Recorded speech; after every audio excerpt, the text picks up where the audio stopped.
people, great Biafrans, wherever you are on the face of this very planet, we welcome you to an exciting edition, hopefully, of Radio Biafra Address, our live presentation from the Holy Land of Israel.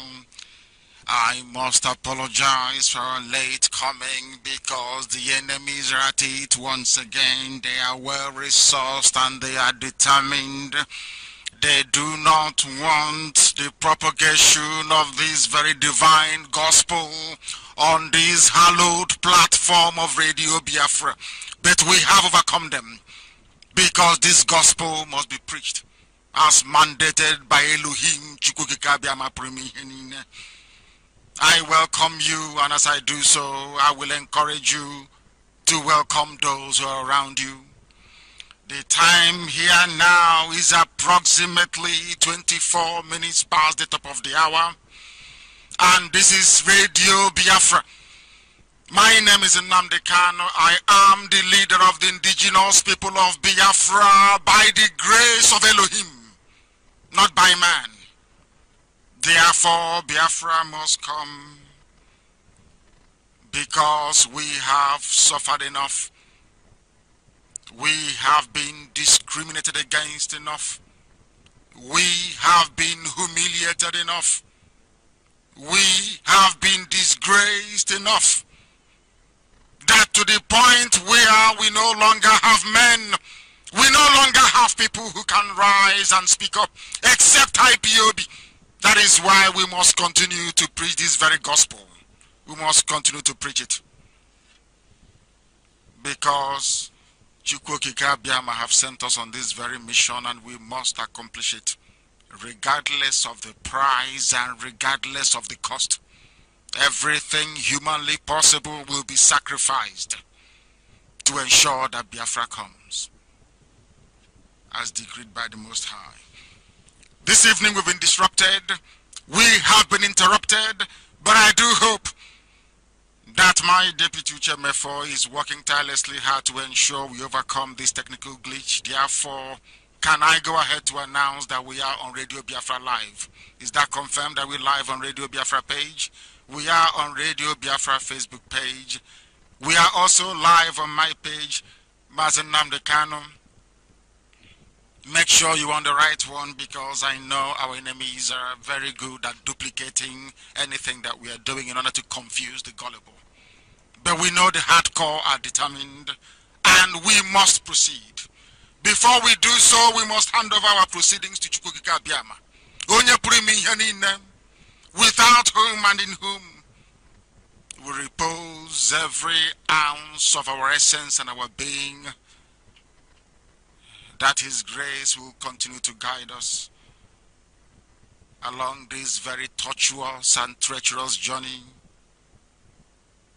that in the end that Biafra may become emancipated. We must pray. And this evening, I will pray the prayer of David. I will pray Psalm 6 before we commence our broadcast this evening. And I will pray in English, that the world may understand, including those who are very close to Chief Justice Onogen, that the Fulani Islamic cabal are angling very hard to remove from office. After this broadcast this evening, everybody from Cross River, from Akwa Ibom, you will recognize this very inescapable fact that our Fulani is against you. Only Biafra can save you. I told you to Stonogen. It has happened. They don't want him there. They want INEC to be controlled by our Fulani. They want the Justice Department to be Fulani, Army Fulani, Police Fulani, Customs Fulani, Defense Chief Fulani, everything Fulanized. Everything is Fulani. Anybody from Efik, from Ibibio, from Anang, from Oron, if you rise up against Biafra after what they have done to Onoyen, then I will know that you're not deserving to be called a human being.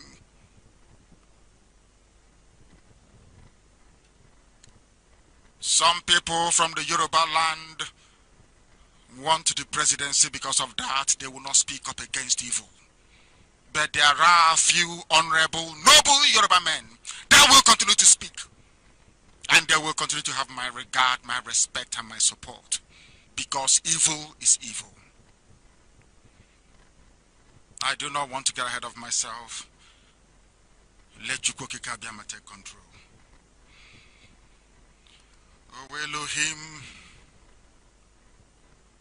rebuke us not in your anger, neither chasten us in thy hot displeasure.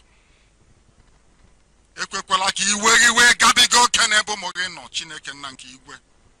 Ka m sụọ asụsụ eluigwe. Onye pụrụ m ihe niile. Onye anyị na-efe wee na-akpọku aha nsọ ya. Chineke nna nke eri. Chineke nna nke arọdị. Chineke nna nke ara eli. Onye na-adịgide ma ruo mgbe ebighị ebi. Ndị gboo na-etughị ebighị ebi n'ihi na ancient of days. Nara otuto na nsọpụrụ na ịja mma. Nara ekele, nara mbuli elu, nara ekpu isi ala nke anyị na-enye gị. Anyị na-ewere njem nke anyị onwe anyị na-aga n'uhuruchi a wee nyefee gị n'aka ka iwe tinye anyị eziokwu nke gị n'ime. Ka ọlụ aka gị wee pụta ihe ma n'eluigwe ma n'elu ụwa n'ihi na anyị emeghị onye ọzọ ma ọ bụghị naanị gị. Mama dịrị gị Chineke nna nke igwe. Mama dịrị gị onye kere eluigwe n'ụwa. Please have mercy upon us, O Elohim, for we are weak. Come and heal your land which is Biafra, for our bones are vexed. The enemies are everywhere. They are arresting, they are molesting, they are killing, and they are detaining without trial. Your children are living under a fascist system that does not recognize the value of human life.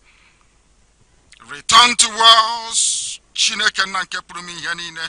Deliver Biafra. Save IPOB for the sake of your mercy. For if you kill all of us, who is going to remember your name in the darkest continent that is Africa? Your light will be diminished. Your blessing upon the house of God will be gone forever. And your promise to Eri will not be fulfilled. Because in the grave there is none that can praise thee. None can give thee thanks. For we are weary with our suffering and our groaning. Every night we dream tortuous dreams, and we swim in our own sweat. Tears fill our eyes because of what the enemies are doing to your children. Our soul, our heart is consumed with grief. Because of our enemies, we have grown old in our youth. Therefore, all workers of iniquity must depart from Biafra. For Elohim this very night has heard our supplication. He has heard our cry. And this prayer this evening from the Holy Land of Israel to the whole world shall be received in the presence of the Almighty. All the enemies of Biafra will be ashamed. All our enemies will be ashamed. They will fall, never to rise anymore. They will grope in the dark like the blind, and the rage of heaven shall descend upon all of them. That your will, O Elohim, Chukwokika Biama, will be done in our lifetime. That your name be exalted, praised, adored, and worshipped. Forever and ever we pray. Ise, Ise, Ise. Ikechukwu is with me here in the studio. And as I said earlier, we are going to be interactive. I hope you have all the details for the contact of the studio here in Israel. I will take your questions. Any question you put to me, I will answer it. If you want to debate me, you are welcome to do so. I will not hide nor run away from any question. I am not Jubril. My name is Nnamdi Kanu. Buhari is dead. They can pretend all they like, but it has become very apparent that the reason why the Yoruba media will not talk about the impostor in Asorok is because they are waiting for the presidency. Everything is about oil and gas. Who occupies the high office? Who can give us more money? That is all they are concerned about. But we are pursuing something far more noble, something far more righteous, something that every right-thinking person ought to identify with. But IPOB is here. I cannot praise IPOB enough. It is a unique privilege. If you find yourself in IPOB, you are indeed a child of the Most High Chukwokika Abiyama. You are a child of light. You have come to bring progress. You have come to bring the finest kind of blessing upon our people. You are indeed a gift from heaven. Never you forget that. That IPOB is exceptionally special. That is why when we are gone, there will be nobody like us. Never, ever, ever. And that is why Elohim has determined that Biafra shall come in our time. We must proceed. The time now is about 25 minutes to 8 p.m. here in Israel. And this is my address to the entirety of humanity on this very day, the 12th of January in the year of Chukwokika Abiyama 2019. My fellow good citizens of Biafra, my fellow compatriots, my fellow hardcore IPOB, I bring you greetings from Israel. Today's broadcast will be characteristically very brief, and we shall deal directly with Governor Dave Umahi's false but very weighty allegation that IPOB is plotting to kidnap the 5 useless governors of Southeast, plus his claim that Ebonyi is not part of Biafra. I will also be addressing the issue of our election boycott stance and why we must follow everything that IPOB commands us to do.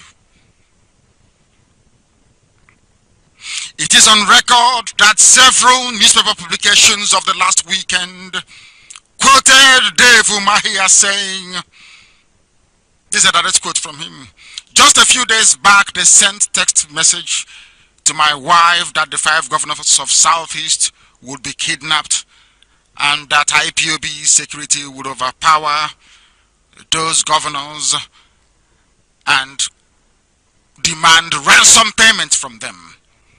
They will then kill them and kill themselves. This is what Dave Umahi said, thereby trying to justify Operation Python Dance. I don't know if it is the 50th one or the 70th one. I have no idea. This is Dave Umahi, a governor in Igbo land, trying to justify the killing of his own people. This is Dave Umahi trying to justify the arrest, kidnap, detention, and torture of Justice Uday and the rest that they have managed to abduct.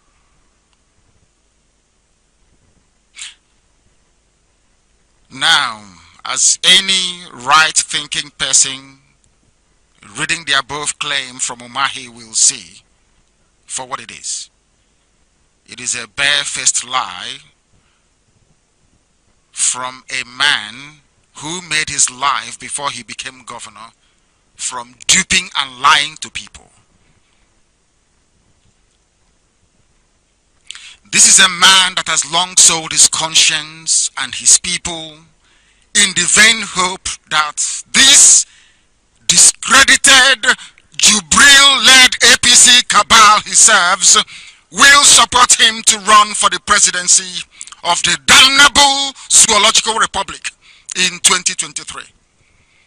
This, unfortunately, is the sum of the political worth of any Igbo Biafran politician who finds himself fortunate enough to be elected into the position of the governor of any of our states. They don't go there to serve you. They go there to feather their nests, to sell us down the river, and hopefully become a vice president. They don't have our interest at heart, and they will never love us. Once they're elected into office, they set their very tiny minds on becoming the vice president of Nigeria. There is no other reasonable motivation or explanation as to why Dave Umahi, like his now disgraced and abandoned counterpart in Imo, Rochas Okorocha, have, since coming into office, demonstrated his proclivity.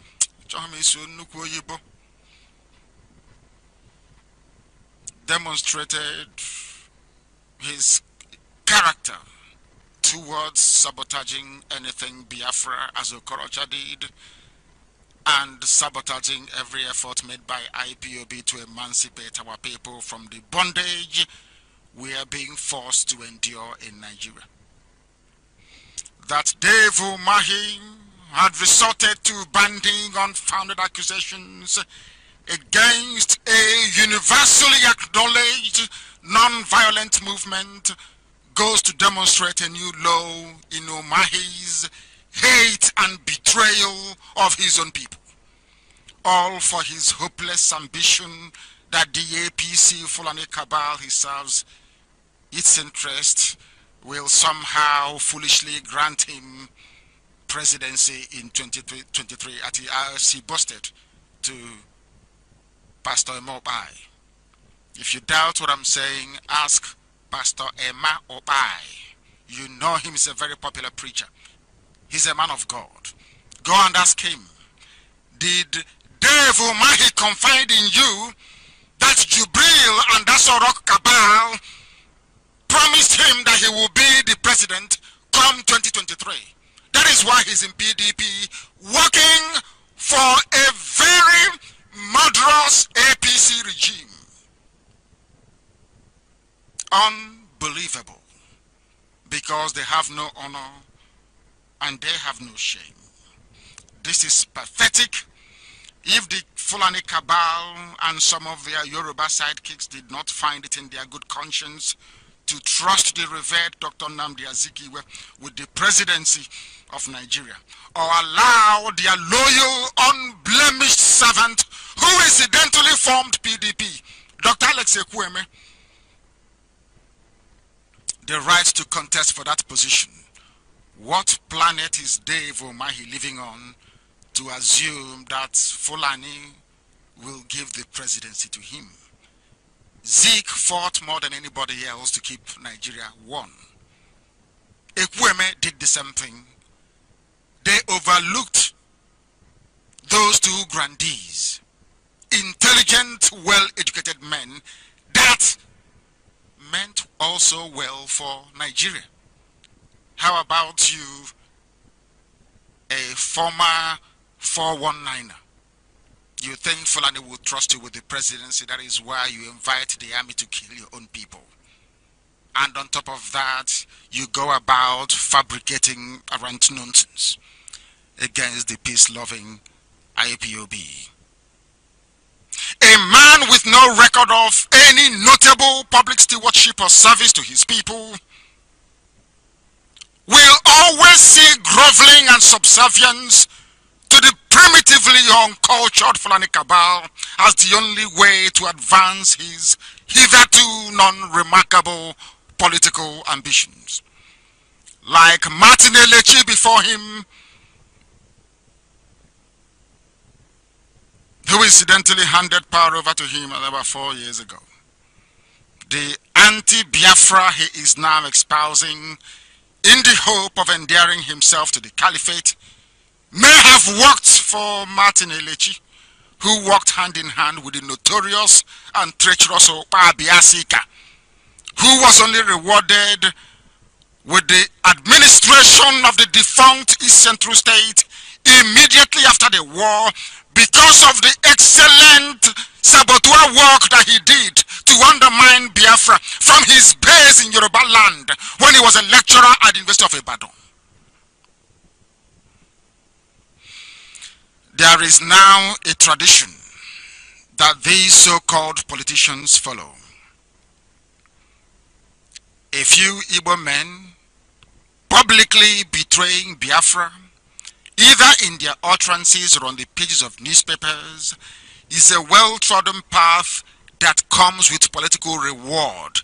If you betray your people, Fulani will reward you. That is what they have done. Just name them. Just name each and every one of them before you are considered for any lucrative contract or for any political position. You must be a traitor against your own people. They come to us and they want us to call them intellectuals and elite intelligentsia. They are a bunch of slaves groveling at the feet of Fulani men who are not educated enough to be their own gardeners. Not educated enough. But you see them begging for crumbs from the master's table because they do not believe in themselves, because they believe that treachery and betrayal pays. But Dave Umahi is in for a shock. A very big shock. Ever since Okpa Biasika's betrayal of his people, since that betrayal proved successful and conveyed this impression to our people that betrayal pays, countless traitors have benefited and continue to benefit from this shameful arrangement because there are no consequences or sanctions for their actions. This is the inglorious company Dave Umahi, Okezi Bazu, Nyawodo, Rochas Okorocha Atoeze, and many other bootlicking, self-deprecating Igbo quislings domiciled in Lagos and Abuja are seeking to join. Anybody who is against the freedom of our people is a treacherous Fulani slave. All of them. All of them. Up to and including Soludo. I give you names and I give you instances. Do you know that Professor Soludo is working with Obiano to re-elect Jubril? Are you aware of that? They are the so-called Igbo intelligentsia. But a Fulani girl selling Fura Dununu is more politically savvy than them. They don't know anything. They feel that by betraying their own people, their own brother, somehow they will climb this ladder of success to becoming a vice president in the zoo called Nigeria. If you know what these men are doing behind our backs, believe you me, you will hang yourselves. They are a disgrace, not just to themselves, not just to their parents, but to the entire Biafran people and the Igbo race in particular. I am telling you, go and investigate all of them and see what they're doing because of money. We can all see what the recent advertised visit of our Hanese youths, Omoaka, they trained them very young, to betray their people. To betray their people, that is their stock in trade. They have been doing it since 1970 till now. After one Hanese group, another one will take over. Now they're even grooming the tiny ones, showing them how to betray, how to serve Fulani.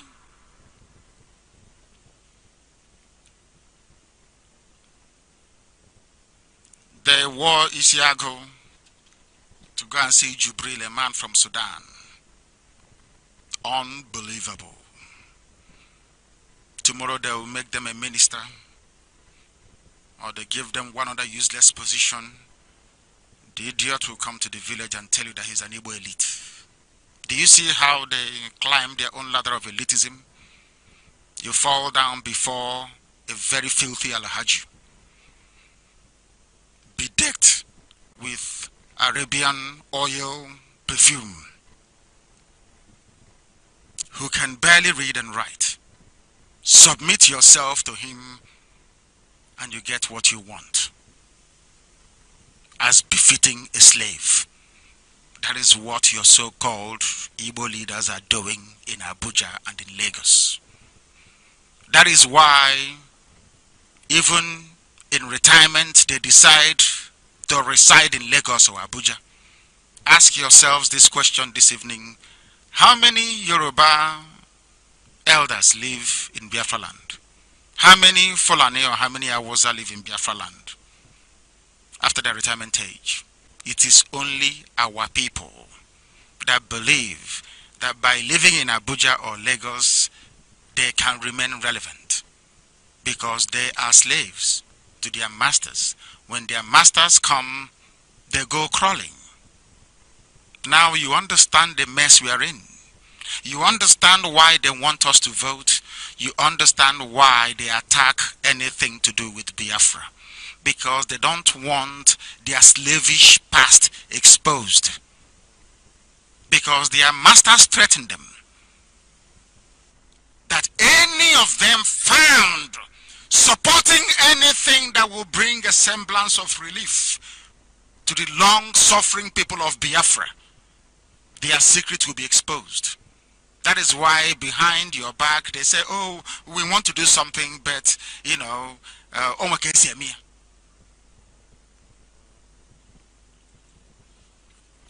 Ohanese youths went to see Jubril in Nasarok.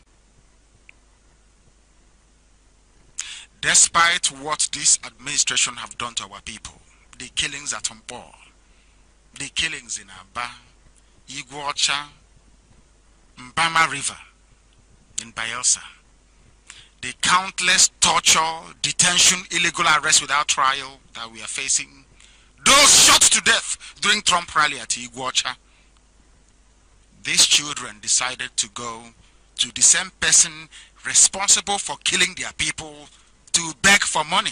And they were given money, 5 million naira. Who sent them? Oh, Hanoza, their father sent them.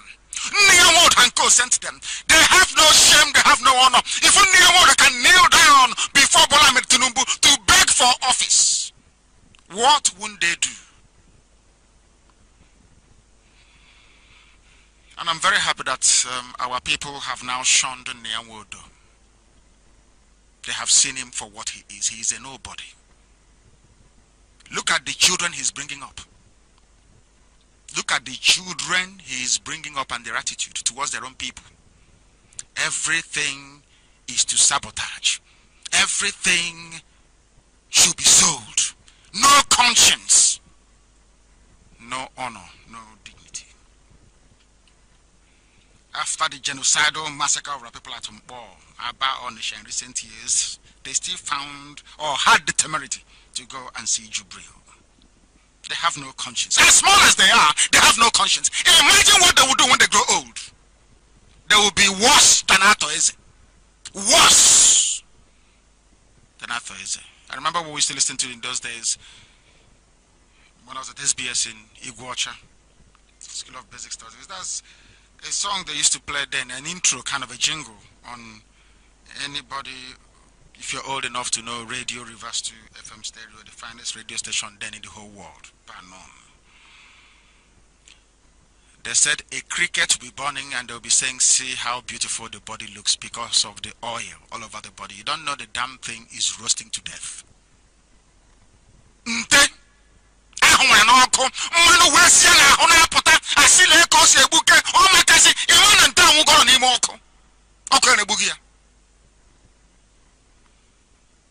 That is what Ohaneze and the baby saboteurs they are grooming have done to our people, including the governors.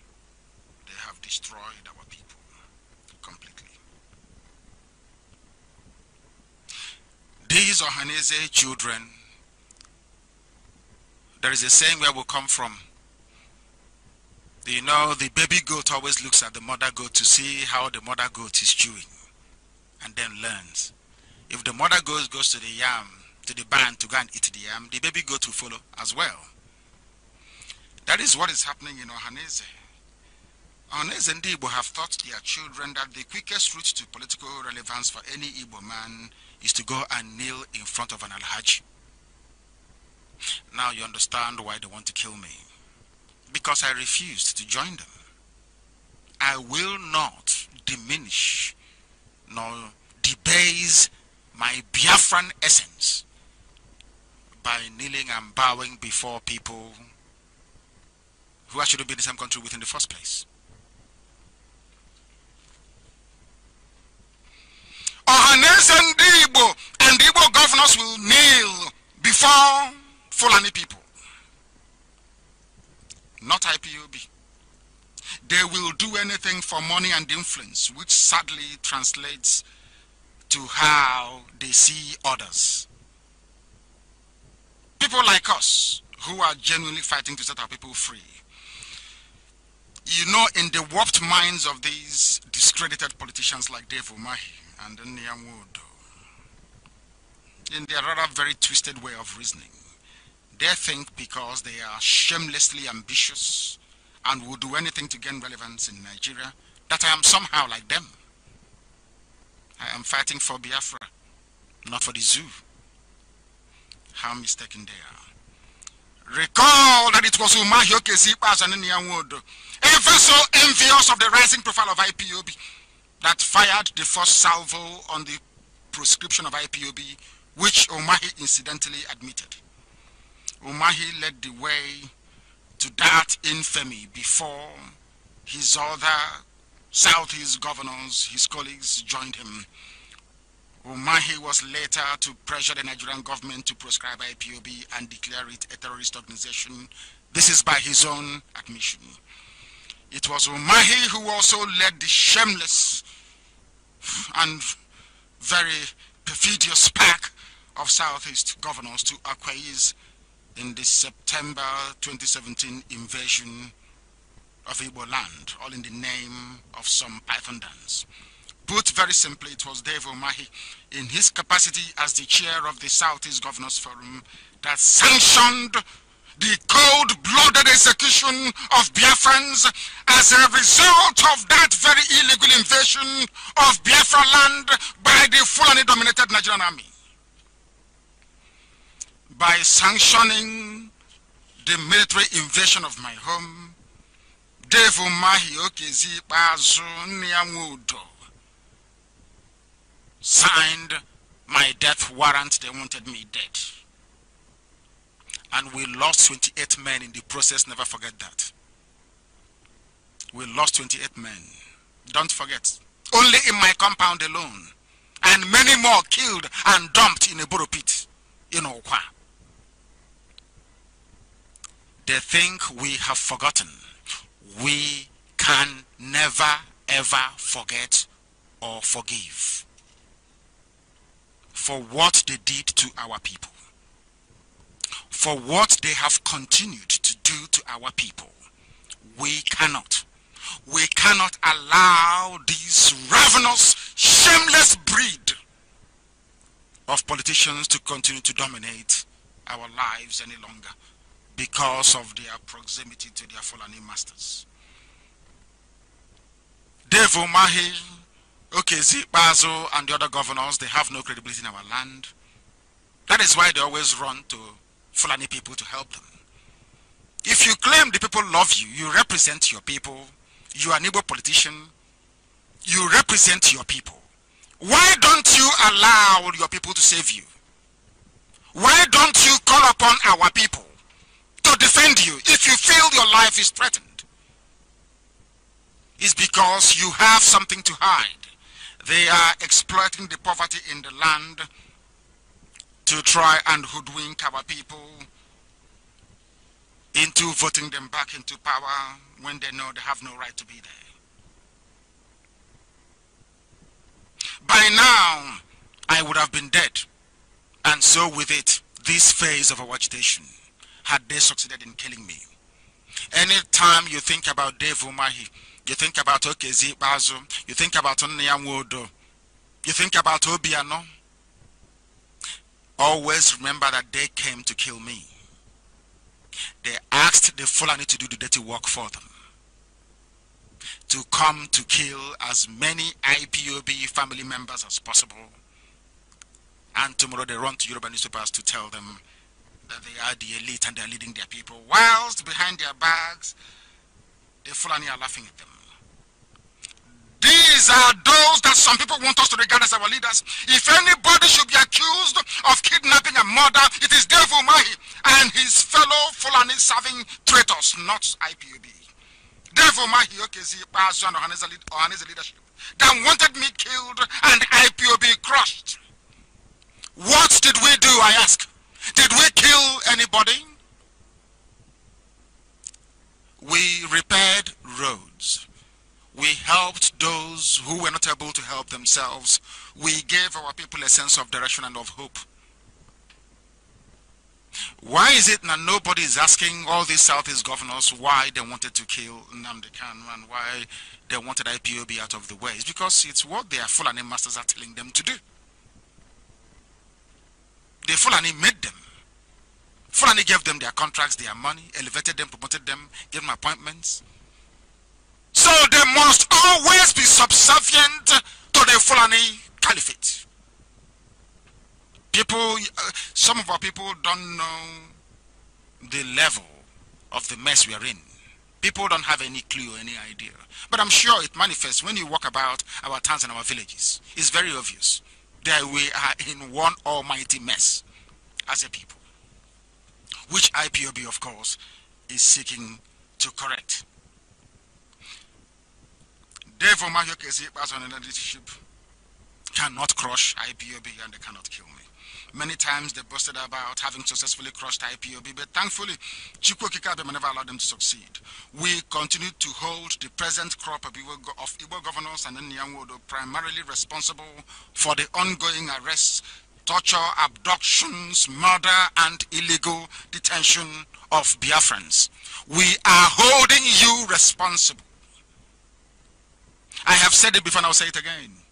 If anything, if any Biafran should fall in this very process, then you will understand how serious we are.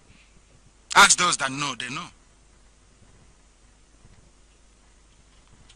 It's not anything that I'll tell you live on air, but our enemies, they understand how we react when they provoke us. Accusing someone or a group of plotting high-profile kidnapping on a grand scale, as alleged by Umahi, is a very serious business, as it is not only capable of igniting lethal violence from the zoo security agencies intent on subduing IPOB, it is giving them license to kill innocent Biafrans once again. Umahi knows this, which is why he levied his accusations publicly and noisily, hoping to stoke another round of state terrorism against IPOB. I have warned him before and I'll warn him again. If anything should happen to any of our men, our people are hereby placed on notice. Whatever they see, they should blame Umahi and go for it. Umahi will face the consequences of his actions on a scale that will astound many. They will never be forgiven. As simple as that. One day Fulani will go and leave our land, regardless of anything you may try to do to the contrary. Biafra will be free. Now to Umahi's other foolish self-serving claim that Ebonyi is not part of Biafra, I say to him this: you can dream on all you like. You specialized in 419 before you came into governance. So perhaps you are not a very good student of history. But allow me to remind you and refresh your memory. You remember a particular man named Dr. Akanu Ibiam. I recommend, in fact, I highly suggest that you read his autobiography, if you haven't read it already. Go and read it. From there, you will begin to understand that Ebonyi is an integral part of Biafra. Some of your predecessors may have conspired to hive off 3 local governments to Benue, but they shall all return to the fold of this very family.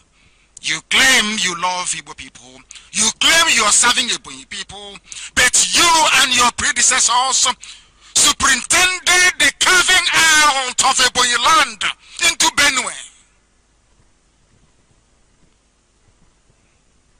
Or you will claim ignorance of this very fact, as you do always. Ebonyi was an integral and important part of Biafra from when it was the eastern region to when Biafra became a sovereign state in 1967. Ebonyi remains part of Biafra to this very day and even lies in the heartland of Biafra, as a matter of fact. If Omahi doubts this, let him conduct an opinion poll in his state. He will be shocked that every person in Ebonyi is a Biafran to the core, and they have, through their identification with IPOB ideals, freed themselves from the mental slavery that continues to plague Omahi just because he happens to be a governor in a Nigerian nation that is damaged enough to produce the dysfunctional politician like him. If by uttering this sacrilegious nonsense Omahi hopes to gain Fulani acceptability in 2023, then he is misguided and naive. He should look carefully at another Fulani slave, Fulani-born slave, Rochas Okorocha, to see how the North dealt with the Igbo traitor that's betrayed his own people. Ordinary Oshomole from Edo, not even a Fulani man, disgraced him and humiliated him publicly. As I told some of you many years ago, you serve the zoo, you come back in disgrace. The same thing is happening to Onogen tonight.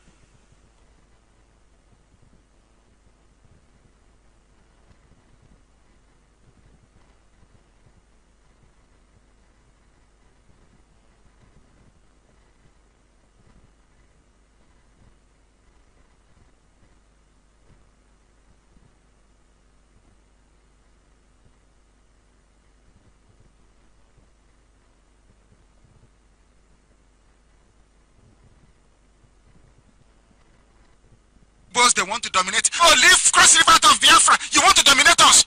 Now that Fulani have removed Onogen, what are you going to do about it? Nothing.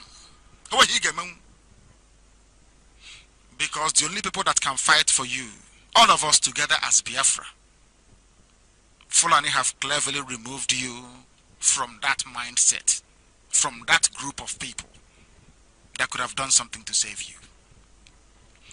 The lessons they should have learned from the case of Ken Saro-Wiwa is still not sinking in. The same people that claim they loved Ken Saro-Wiwa so much, who love Ogoni people, are the same people that killed him. Not an Igbo man. But they will never learn. Never ever learn. I wonder. I wonder. A few years back, all of you remember, the talk of the town was Awasa Fulani favorite son in Imo State government house, which is Okorocha, becoming the president of Nigeria. Now, what has become of him today? Dave Omahi must ask himself this question. Serving Fulani will only bring you shame and humiliation. Not only has Rogers Okorocha not been discredited of the leadership of his party, he has been rendered politically irrelevant by a non-entity like Oshomole. This is the fate actually that awaits every traitor. You will all come back in disgrace. Omahi and his fellow Fulani slaves never invited the army to tackle the menace of Fulani headsmen, still ravaging most of our communities still today. I am firmly convinced that the orchestrated clampdown on IPOB is a way for Igbo governors to clear the way for Fulani cows to graze on our farmlands. For most of our parents, farming is the only means of livelihood. After Obafemi Awolowo took all our money, deposited in the bank after the war. The question you must ask yourselves tonight, in case we get ready to play that very clip for me, the question we have to ask tonight is, why is it that Umahi, Ikpeazu, Obiano Ohaneze, and the rest of the pontificating Lagos Abuja based traitors, why did you not invite the army to stop the massacre at Nimbo? Enugu State was under siege by Fulani men. You were calling everybody, they refused to take your calls. Ask Ifan Ugwan, he will tell you. Then, you did not stop Fulani headsmen from coming in, destroying our farms and killing us and raping our mothers. But you want the army to kill IPOB. Now, let us ask this, what did IPOB do to you? Because we are defending our land against Fulani headsmen. Please, let us remind the world what is happening in Biafra land today. We want to hear the voice of this, our mother. Are you ready? Please go ahead. Good morning. Morning, Namo. Okay, kid, a better aqua. I'm a better person. Even if I'm going to go on any. I can't say I can't go. There, Mama. I'm a woman in Laji. I'm a woman in Laji. Even I give it in my economy. I want to get it to the one that I'm going to go on more.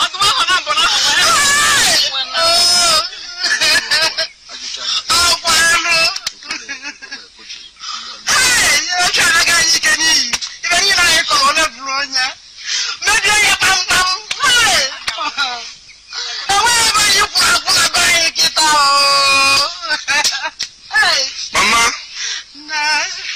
on Kabi's done a miracle. Google was also.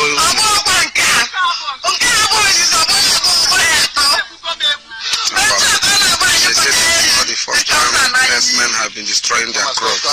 Whatever they have cultivating, Fulani's men. All those people. I'm sure you heard our mother crying and lamenting about it. I want all our admin to make sure that that very video clip goes viral. Her name is Mrs. Nnaji, so she's not hiding. If you want her to testify before anybody, I'm saying this for the benefit of Yoruba journalists and media, because they are experts at turning the truth upside down. Do you see what we are suffering? Do you know the reason why Fulani headsmen succeeded in penetrating our land to destroy our crops? Is because Dave Umahi asked Fulani soldiers to come to clear the path for them. So if we come out to confront Fulani headsmen, they will kill us and say we are terrorists. This is happening in our land. And some idiots are preoccupied with writing rubbish on social media, instead of us to ask ourselves very pertinent questions. Why are all these things happening to our people? Why is it that those we have elected into public office to serve our interests have somehow turned around to connive with our enemies to destroy us, to destroy our means of livelihood, to make us subservient to Fulani people, when the reason why we elected them in the first place is to protect us? Dave Umahi and Okezi Ikpeazu cannot answer this very question. Will any restitution be paid to this very woman? The answer is no. The livelihood destroyed. Maybe perhaps out of desperation, the son will try to go to Europe, on foot of course, through the Sahara Desert. And heaven forbid, he might die in the process. And nobody cares. Nobody gives a damn about what is happening to our people. The only people that care enough to ask questions and working tirelessly hard to redress all these anomalies imposed by traitors. What do we get in return? The same governors invite the army to come and kill us.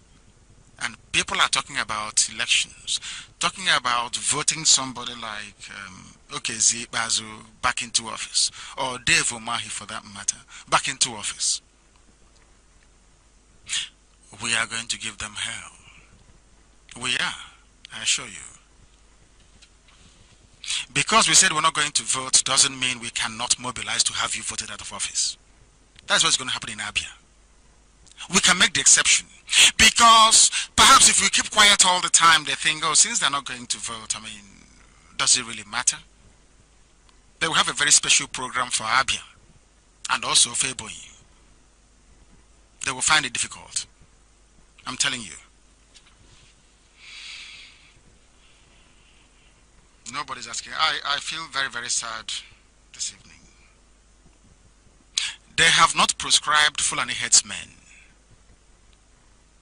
that invaded our land with their cattle and AK-47, destroyed our crops, raped our mothers, and killed our fathers in our farms. Can somebody please tell me the logic in that? Have you ever heard an Igbo governor rise up to speak or condemn Fulani headsmen activities in our land? The answer is no. The day our people can wake up to reason well enough to understand the damage the likes of Umahi is doing to our people, the sooner it is better for us to get rid of them from the corridors of power. Mrs. Nnamdi's lamentation is a reminder of what our mothers who depend on farm produce for sustenance is passing through at the hands of Igbo governors. I don't blame the headsmen, I blame the Igbo governors. Fulani headsmen with their cattle destroyed every crop in her farm with no hope of compensation.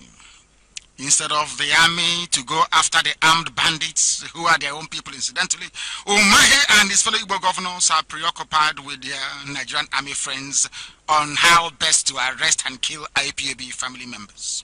In the meantime, Fulani headsmen continue to destroy, pillage, kill, while Efulefus are preoccupied with writing nonsense against IPOB, advising us when they should be advising their useless governors to do something about the rampaging Fulani headsmen in our land. We checkmated them. IPOB stopped Fulani headsmen. Now the army have come again and they have resurfaced because the nearest army barracks will rush to their rescue, or should I say, come to their rescue when they commence their attack. Why is it that people cannot reason? Why can't we reason as a people?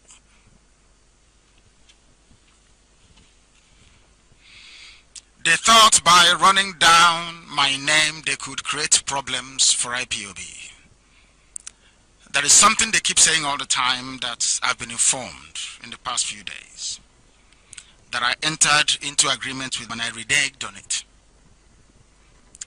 But the truth is that their plan was to use me and I refused to be part of their nonsense.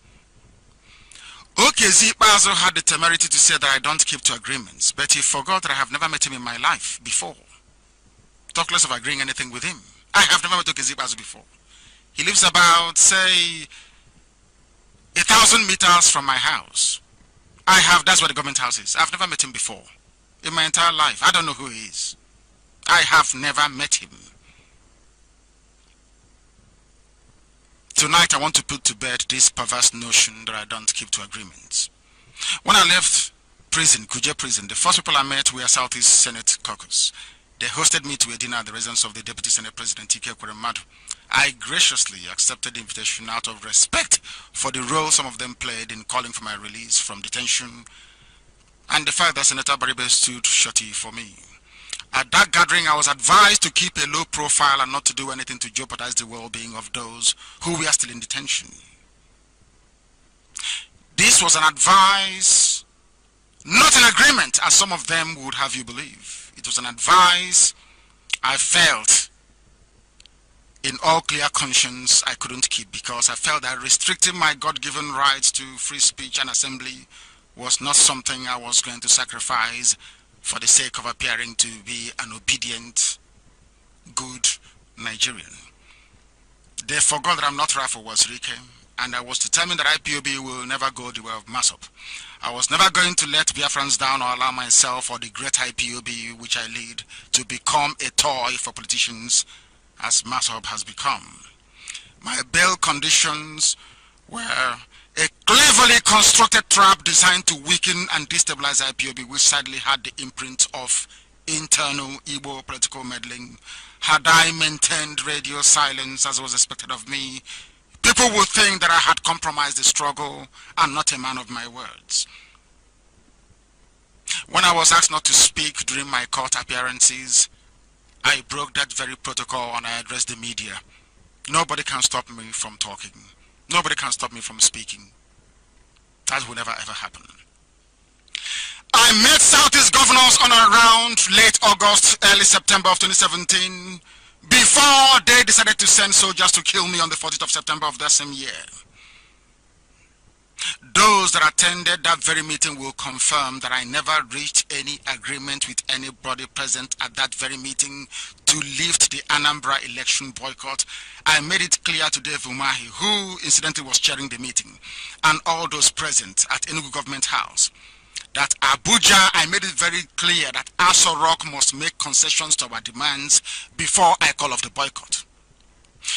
If I reached an agreement with them to call off the boycott, then why did they send the soldiers to come and kill me barely 2 weeks afterwards, when Anambra elections was to hold in November of that same year? You can see that this accusation is baseless and false, like so many of their unfounded lies against me. On the issue of Nyamudo, most people do not know that I visited his home twice. The first time he was in the USA, I spoke to him on the phone, and we agreed to meet upon his return. When he returned, I went to see him. We had lunch together in his house and agreed that I will continue the agitation for Biafra while they continue to engage with the government to see what can be done to address the underlying causes of our agitation. I made it clear to him that I will not lift the boycott unless my demands are met by the government. He promised to do the best he can and get back to me, which he never did. The limited attempt by the ZOO Vice President Yemi Osibanjo to reach IPOB was truncated by Oganese and Igbo governors, because I made it very clear from the onset that nobody will negotiate for IPOB. I refused for them to negotiate for IPOB. They went back and tagged us. They tagged us terrorists, but first by banning all our activities. But they know they cannot stop us, because till today we are still evangelizing, today we are still gathering, till today we are still rallying, because Biafra is our land. Once they realized that I wasn't going to move from my position, the hatred against me and IPOB was intensified. They started to gossip with my name all over the place. They started to plant very subtle stories in the media that I don't stick to agreements. And I kept asking them, which agreement did I reach with you, and where did I reach this agreement with you?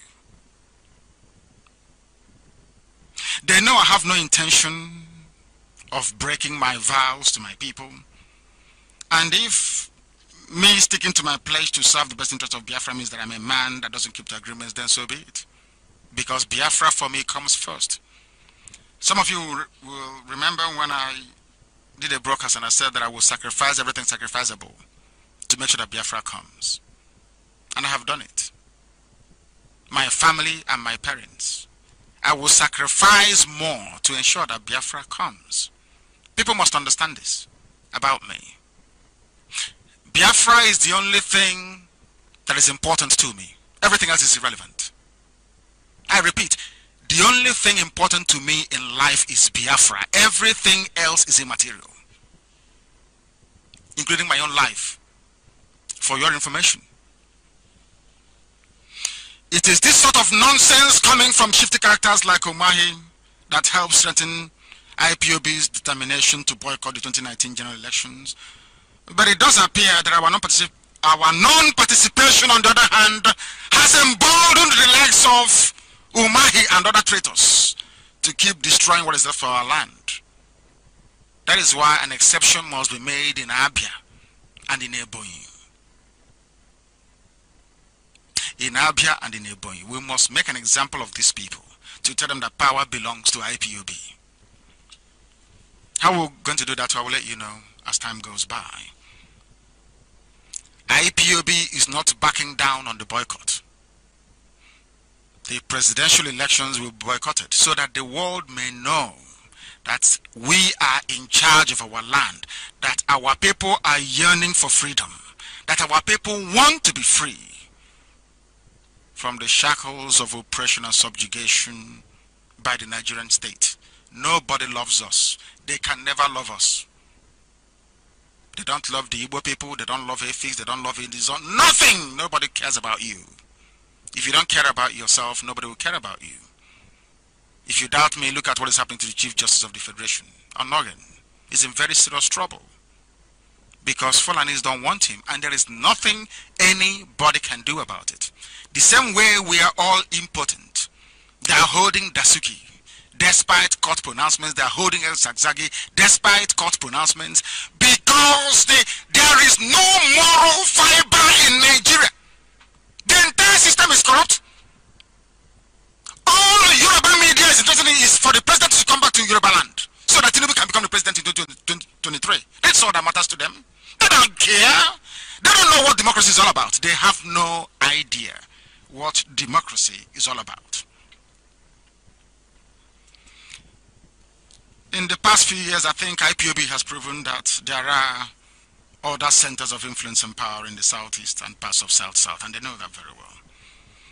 And as the success of our sit-at-home orders have demonstrated, we constitute the core of that power and influence and intend to deploy it responsibly to the protection of the long-term interests of our people by accelerating the coming of Biafra through a referendum or otherwise. So this current path we have chosen, the path of boycotting the 2019 elections, is a well-considered one, geared to leaving no one in doubt that we mean business. We know that some of our people are wondering what IPOB expects to gain when it refuses to participate in elections. That is why we are going to have our lines open in a short while, so we can debate this very issue. So I can answer all your questions. You know, I never run away from any debate. Those that know me, I never do. I never do. If you defeat me with a superior argument, I will go with you. I am keenly aware that at first the logic of a boycott makes little sense to many people. Some have said that by participating in elections, IPOB will have a chance of helping to elect politicians amenable to self-determination and ultimately a referendum. Well, that's true, but only in theory, where things work. In practice, experience has shown that votes hardly count in Nigeria, and where they may count, we have not yet seen any candidate willing to commit to the changes that we are demanding, such that the boycott could be reconsidered as a whole or piecemeal for such a candidate. We need people who can say, yes, we believe in what you're doing, we believe in self-determination, then we can vote for you. If anybody comes out tomorrow to say, oh, I believe in self-determination, anybody contesting for any of the governorship positions, oh my goodness, we will not only vote for you, we will stay in the polling station to make sure that your votes are counted and you declare the winner. That's what we're looking for. Isn't it? Is that what we're looking for? We believe in democracy as well. Come out and tell us, I believe in self-determination. That's all. And we vote for you. Not the presidential election though. Talking about the states. Come out and tell us you believe in what we are doing. That you want our land to be free. Even if you say you want to return us to 1963 Constitution, maybe we can know that perhaps you have something upstairs in your brain. Not telling us about this unitary, federalist, unworkable, militaristic constitution drafted by Abu Salami Abubakar, where they mentioned Sharia. Was it 11 times? Was it 30-something times? And no mention of Christianity, no mention of Judaism, which incidentally is my ancient religion, older than any other religion in the world, for your information.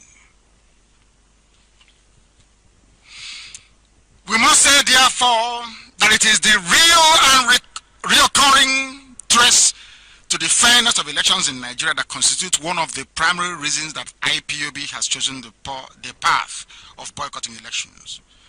So, in as much as the boycott may not succeed in truncating the election in the short term, the long-term benefits are legion, I must tell you. The downside of a boycott is, of course, very obvious. When an election is boycotted, the incumbent is much more likely to win that election. Yet, the upside is that when a popular mass movement such as IPOB boycotts an election, it denies the government the legitimacy derived from the results of such election. That's enough for us, because we are principled. We are fighting on principle. People must understand that. That's enough for us, and that's enough for the international community that monitors this If you doubt the potency of election boycotts, I want to consider the following. Mahatma Gandhi's India National Congress deployed successfully to end the British rule in India. New England in America, the blacks, they were allowed to vote, but they boycotted the polls because of other blacks elsewhere in America that were not allowed to vote, like themselves. We remember Joshua Nkomo's and Robert Mugabe's Patriotic Front. They refused to participate in Ian Smith's sham elections in Zimbabwe, and that helped to end the white minority rule in that very nation. Nelson Mandela's African National Congress boycotted the apartheid elections in South Africa, resulting in the recurring illegitimacy of the apartheid regime and its eventual fall and rise of the African National Congress to power. How about in Nigeria, the zoo? Awolowo's boycott of the 1964 elections contributed significantly to the fall of the First Republic. But Yoruba journalists, they won't remind you of that. Never, they won't. That there was a time a Yoruba man felt that Yorubas were being cheated and deployed election boycott. Yoruba media will never tell you. Never! They won't tell you that. The point of what I have been saying is very simple. The raging debate issuing from IPO's decision to boycott the 2019 election should not be about the pros and the cons. Rather, those that know that the boycott will hurt them should direct their energy to consideration of the political concessions that can be made to IPOB to persuade it to call off the boycott. We are reasonable people. We are boycotting the elections because you have not met our demands. If you're prepared to meet our very reasonable demands, then we call off the boycott. Very simple. Meet our demands. We'll call it off. This same Nigeria they're asking us to participate in the elections doesn't even know the meaning of separation of powers, because Nigeria is a backward Fulani enclave under neo-colonial influence.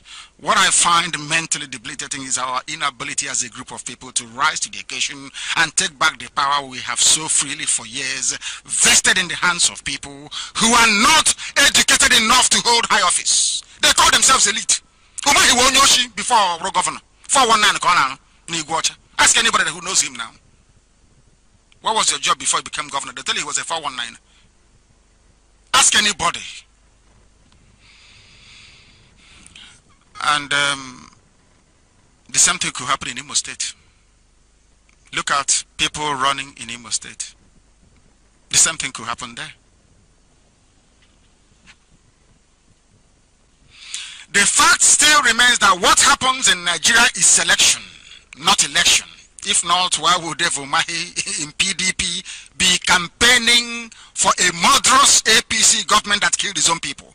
Why would Willie Obiano of Anambra State, a supposed evil man that P2B put in power in Anambra State, be campaigning so viciously against the same P2B, his mentor and his godfather? They say I am inflexible. I want you, some of you, to spend some time going through the antecedents of all these men that you call your leaders. You will be ashamed of yourself, not even them, you yourself, of what they have become. We know the all-powerful INEC is owned and run by Fulani cabal. The same way they want to change the Chief Justice, so should the matter go to the Supreme Court, and Fulani will win again. Because Yoruba wants presidency in 2023 by all means. Anything. Fulani, listen, Jubilee can kill everybody. Yoruba media will never talk about it. Because they want the presidency, because they hate you. They despise you. That is the truth. Only INEC announced results are considered valid, so all it takes for a candidate to win is to be in the good books of the Fulani cabal running Nigeria, and you are guaranteed success. Look at Edo State governorship elections. Look at Ekiti, look at Osun. Once they say you have won, you have won. The whole world was looking at the returning officer, the INEC officer. They called, before he announced the results, they called him on the phone, isn't it? And he changed. There and then he changed the result. Delayed it and then announced APC as the winner. Did anything happen? Have you heard of anything happening? So if Jubril rigs himself back into power, what do you think will happen? What do you think will happen? Nothing will happen.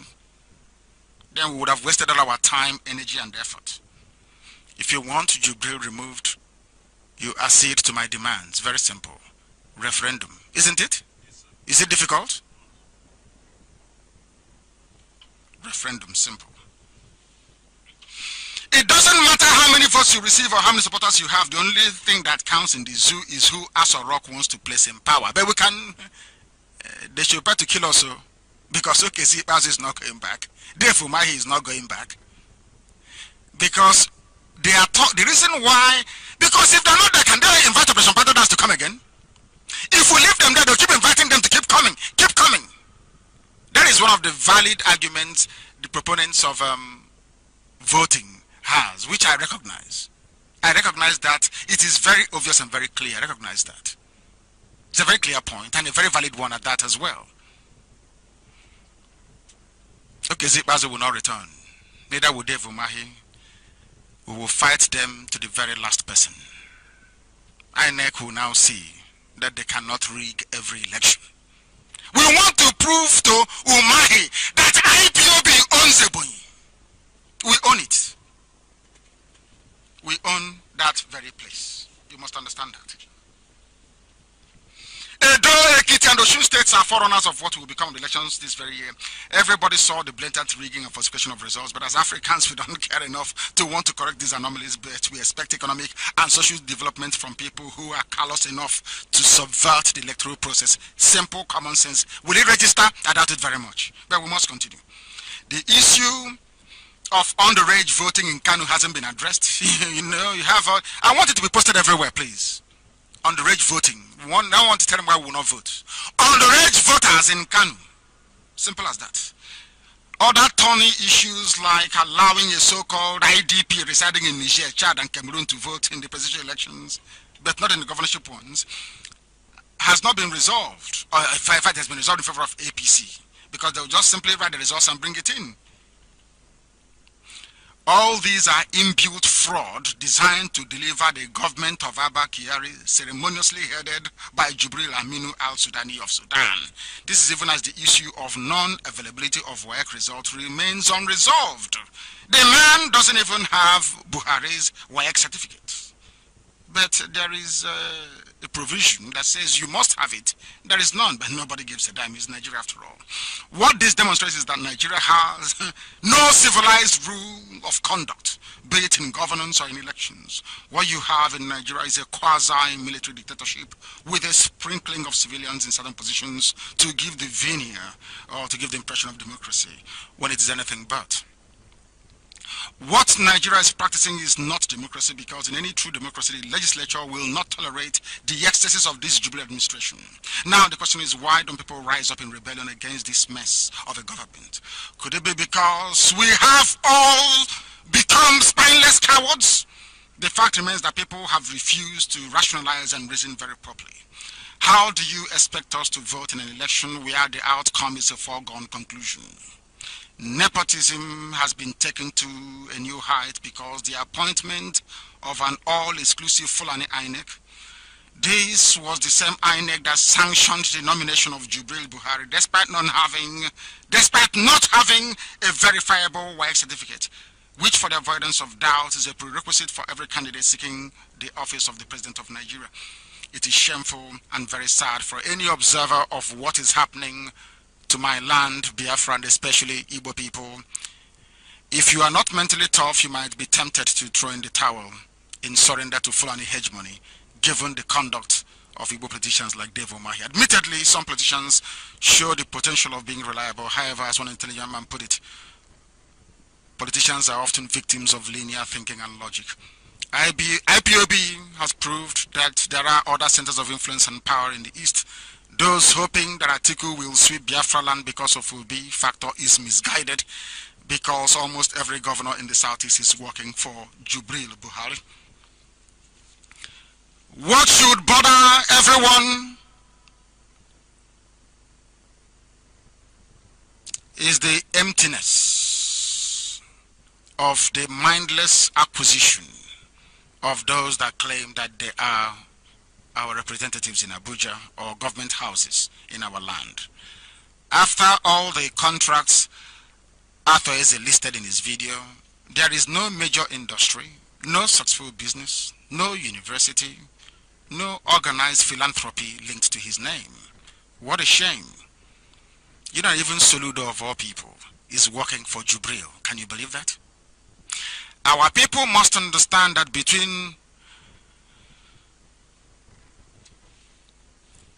we must understand that in 1929, our mothers in Aba drove away the colonial warrant chiefs imposed on us by the British. Nothing stops this generation from driving away these criminals from office. Our mothers did not do it through the ballot box. They did it the direct way. That is what we must do to all these governors placed in office by Fulani Caliphate to represent their interest and subjugate us.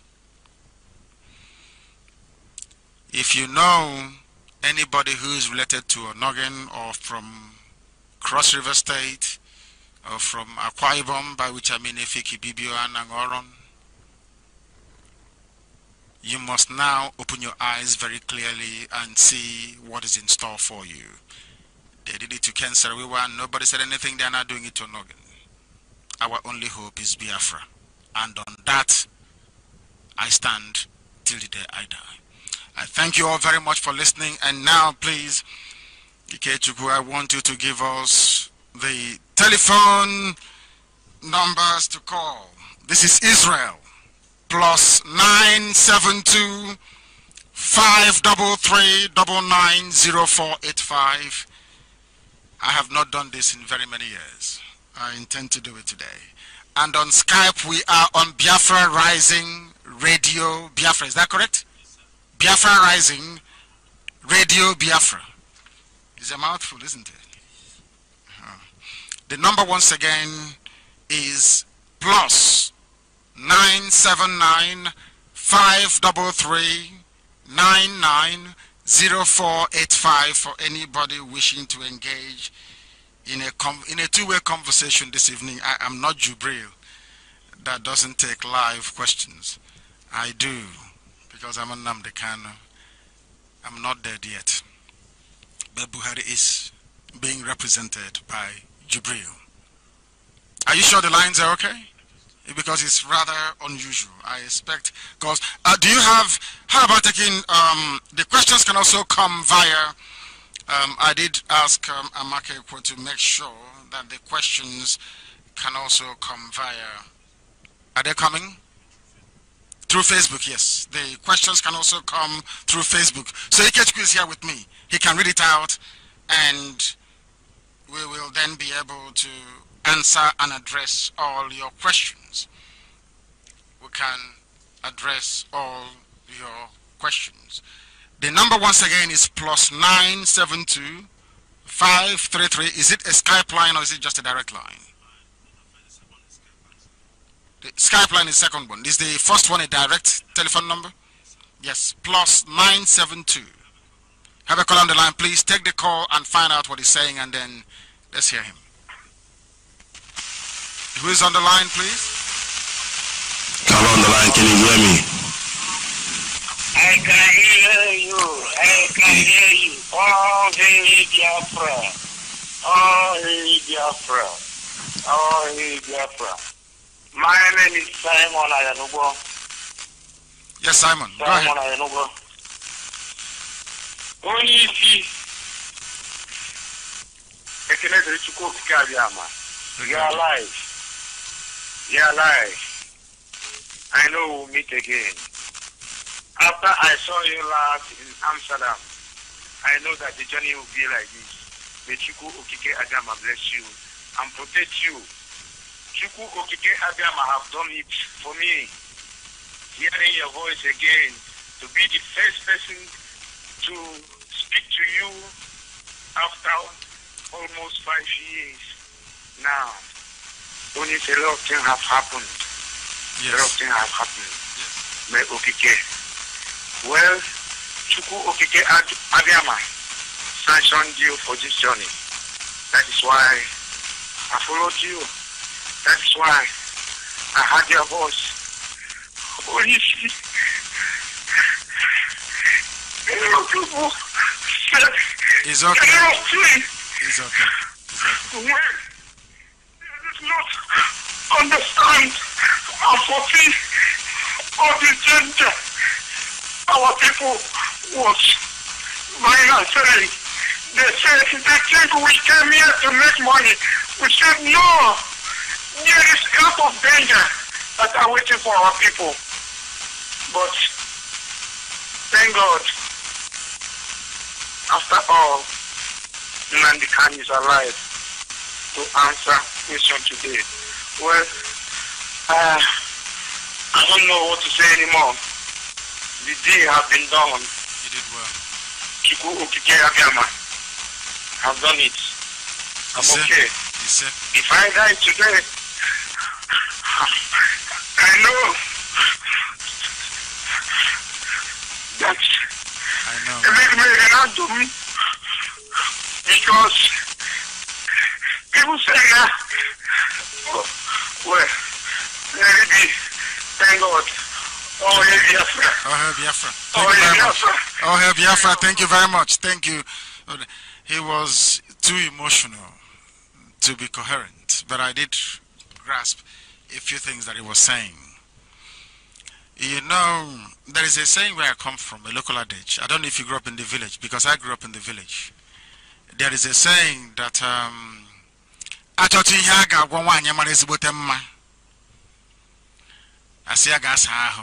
because she is too beautiful, you don't know what to say.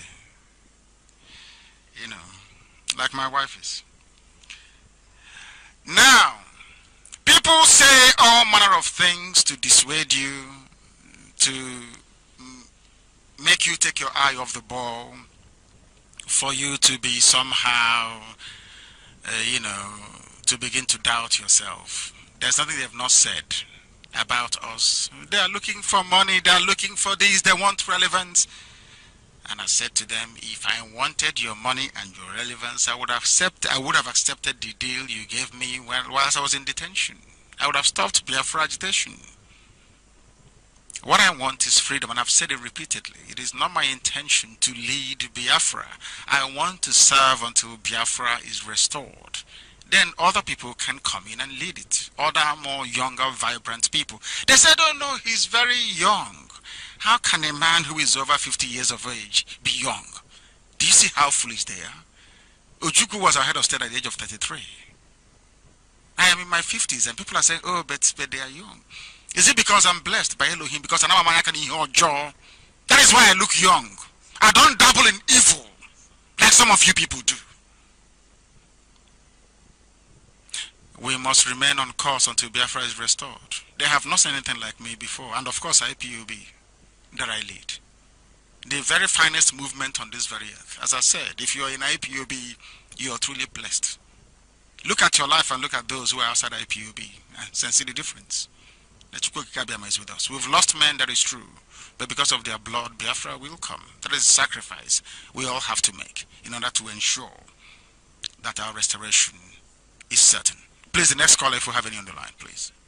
The Skype call? Yes, go ahead. I'm used to all this. I can take the calls. This is Radio Biafra. Please go ahead. Hello?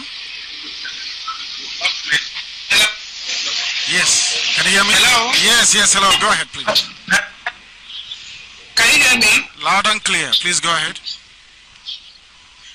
Okay, my name is Dr. Kingsley. Can you hear me? Yes, I can hear you very well. Please proceed. I've said yes several times that I can hear you. Please go ahead. My name is Dr. Kingsley. Can you hear me? I can hear you. For the last time, I can hear you. Can you hear me? Yes. Okay. Director, is there two Biafrans or three Biafrans like you? I believe after the sovereign state of Biafra.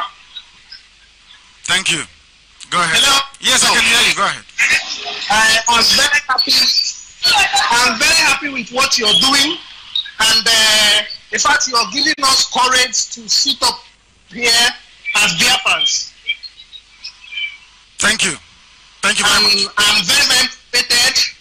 I just want to ask you a few questions, if you will not mind. Ask the questions, I'll answer you. Okay, I want to know.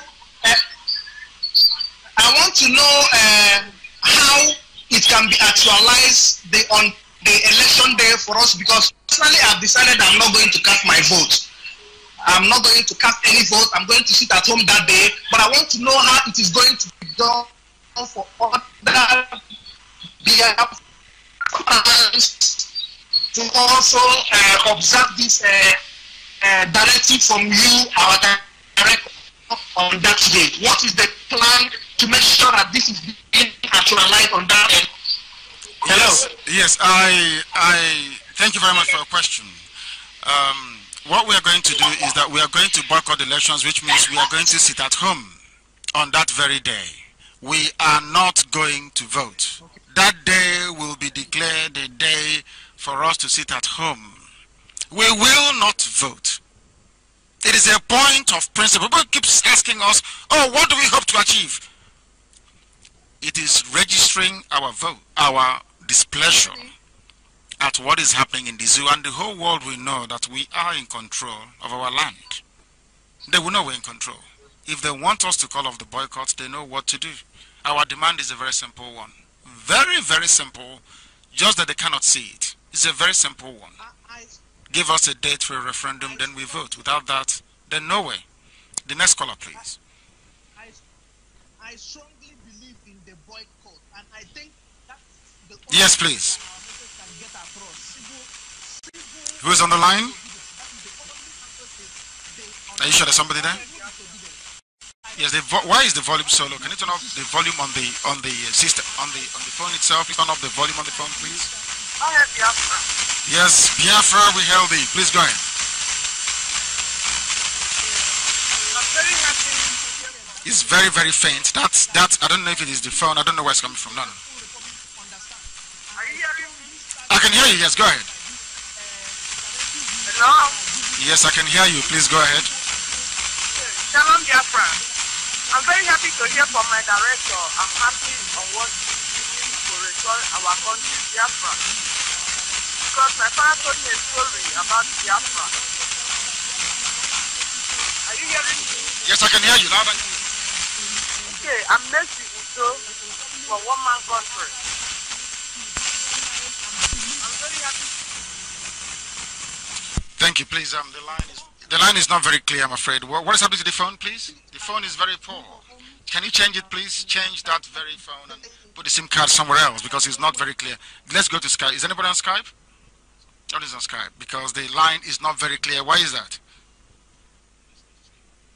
It's not clear. That very phone is the issue. It's not clear. The caller on Skype, I can hear you.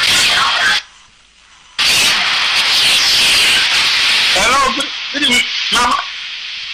Yes, can you hear me? Hello. Yes, I can hear you. Please go ahead. Yes, I can hear you. Good evening, my director. Good evening.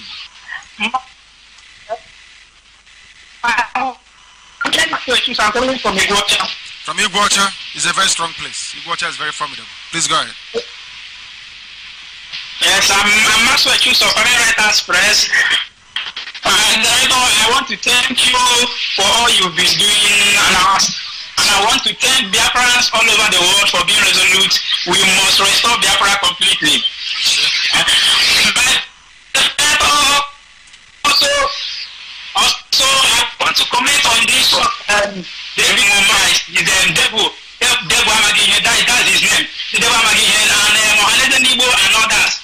No matter what they do, they proscribe us, they call us nuisance, call us whatever. So I see no other name left to call us because they've called us everything. So and what they're doing now, is completely restored Biafra. Biafra will restore. My director, I have much to say tonight for you, and thank you for being resolute and a leader who is trustworthy. Thank you. Thank you very, very much for your call. Thank you very much for your call. Thank you very, very much.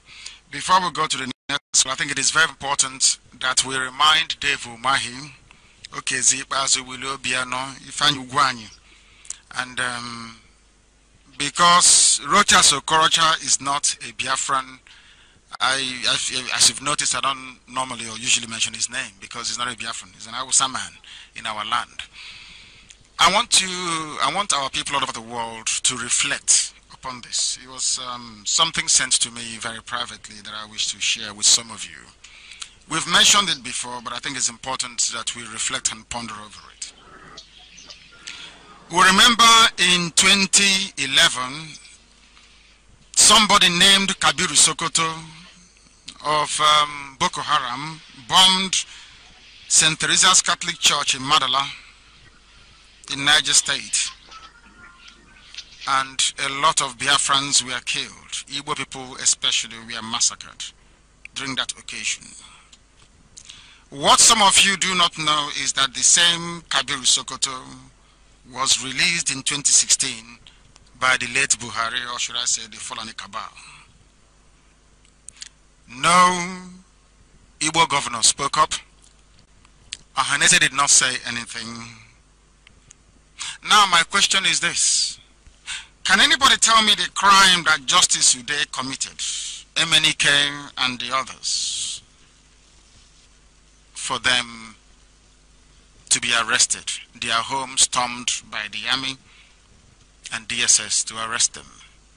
Whilst Kabiru Sokoto that killed the people that Justice Ude is agitating for is a free man.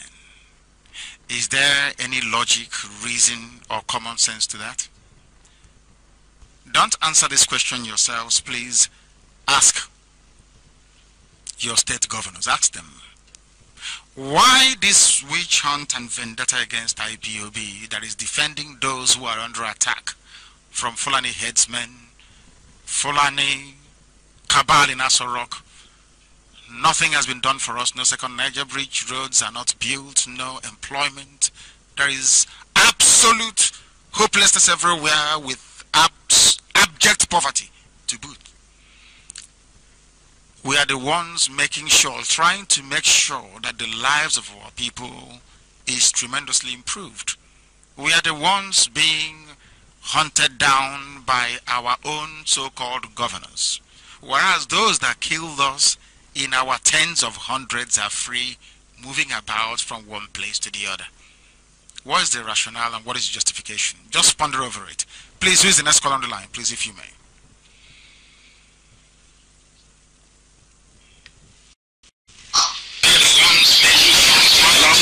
Turn it down, please. His line is on.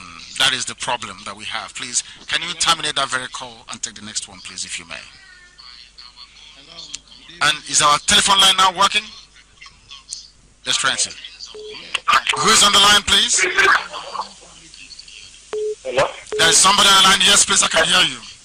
Go ahead. Hello? Can you hear me? Hello? Hello? We have gone back to this hello business once again. Please go to the Skype and see if they are ready now.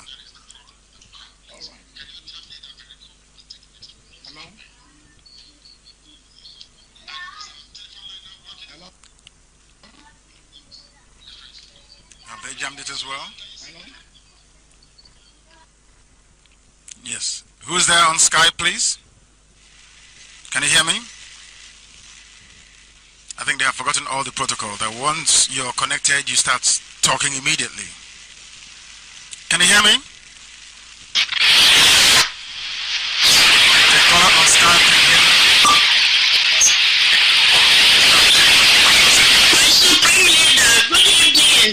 Good evening. Good evening, madam.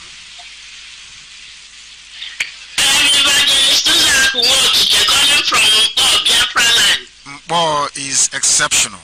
Very strong. Welcome to the program. Wow, my supreme leader. Hey guys. You continue to strengthen you. You see? What is that mountain that can stand before you? It must be made a plain. Because he has chosen you to restore Biafra. No power in heaven on earth can stop it. Because what Kagama has spoken, and it must surely come to pass. You see? Ise. He has told you to restore Biafra, and your hands, which started the restoration of Biafra through IPOB, will surely complete it. Ise. In the name of Yahweh Hashua. Ise. Thank you very much. Has not been working for months now. Please. Our radio is not working. Listening to you. Okay. Thank you, my supreme leader. Thank you very much. Thank you. And bless you too. Ise. Thank you very much. Bye. Mpo is not working. We must make sure our engineers get to it and tell us the reason why Mpo is not working. Our relay station, that is. We need to get everybody listening to us. Very, very important, please, that engineers take note and make sure that Mpo is reconnected. Do you have anybody else on the line, please? Hello? Yes, take on the line. Go ahead, please. Turn your radio down. This is Radio Biafra. Hello? Turn your radio down and speak to us. This is Radio Biafra. Have you all forgotten the protocol? You turn your system down when you speak to us. Hello? Hello? Turn it down. Can you please cut him off? He's not paying attention. He's not paying attention. Do you have anybody else on Skype, if you may?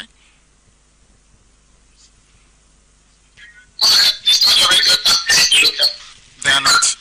Can you hear me? The caller on Skype, can you hear me? Yes, I can hear you, my supreme leader, my special leader. Good evening, sir. Speaking from Aba. Aba, thank you very much for calling. Thank you very much. Please go ahead. Yes, my leader. Today in Aba, our enemies, have seen that indeed you are the general president of the whole Biafra land. That is why what is happening in Aba is happening all this while. As I'm talking to you, they are adopting our people on a daily basis. In the evening, in the midnight, this is the job of kidnappers. My leader, this is the job of Boko Haram. Boko Haram always, Refinani herdsmen, always invaded people's houses in the midnight and picked them and killed them. This is what Nigerian government is doing, led by this demon called Okesibazo and Dubrin in Asorok. These are their job, because they knew that indeed Mazi Nnamdi Kanu, the supreme leader of the whole indigenous people of Biafra worldwide, have indeed done what nobody can do. Every Biafra should read the book of Daniel chapter 12 verse 1 and 2. They will see what God says. A day will come, a time will come when in Jamaica will arise with a prince in that land and that day, in that nation, that what is happening in the nation have never done before. I want every Biafra to read Daniel chapter 12 verse 1 and 2. They will understand that what our leader Mazi Nnamdi Kanu is doing is very, very spiritual, and the God have sanctioned a day like this. My leader, you are indeed a great man. Never you look at what is happening.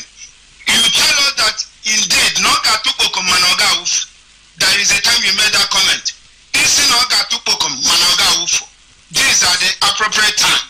And indeed, it's very, very, it's not easy. We in Aba especially, this is getting out of hand.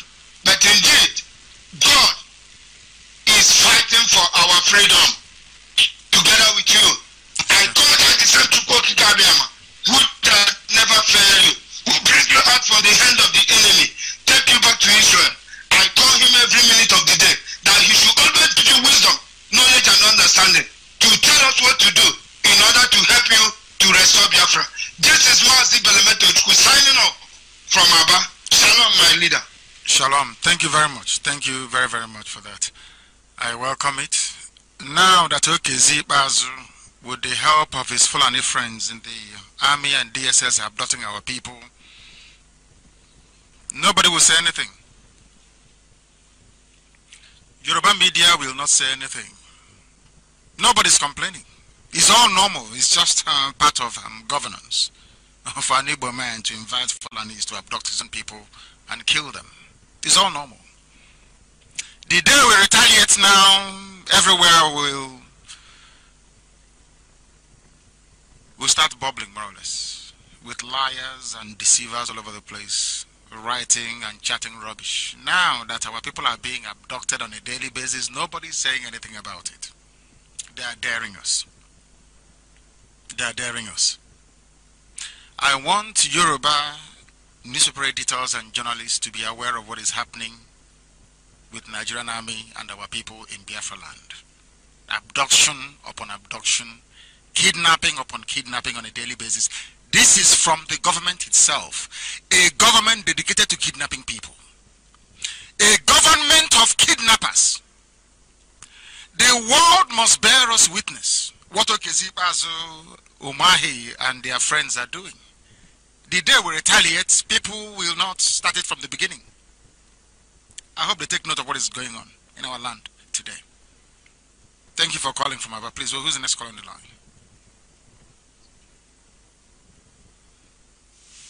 They call on the phone. Can you hear me? Hello? Yes, can you hear me? Yes, I can hear you. Please go ahead. Is that Hamadike? Yes, it is. Yes, I want to thank you, sir. My name is John from Washington. I want to thank you for what you have been doing, for a great leadership. I want to thank you for your kindness and for your resolute. Now, my question is,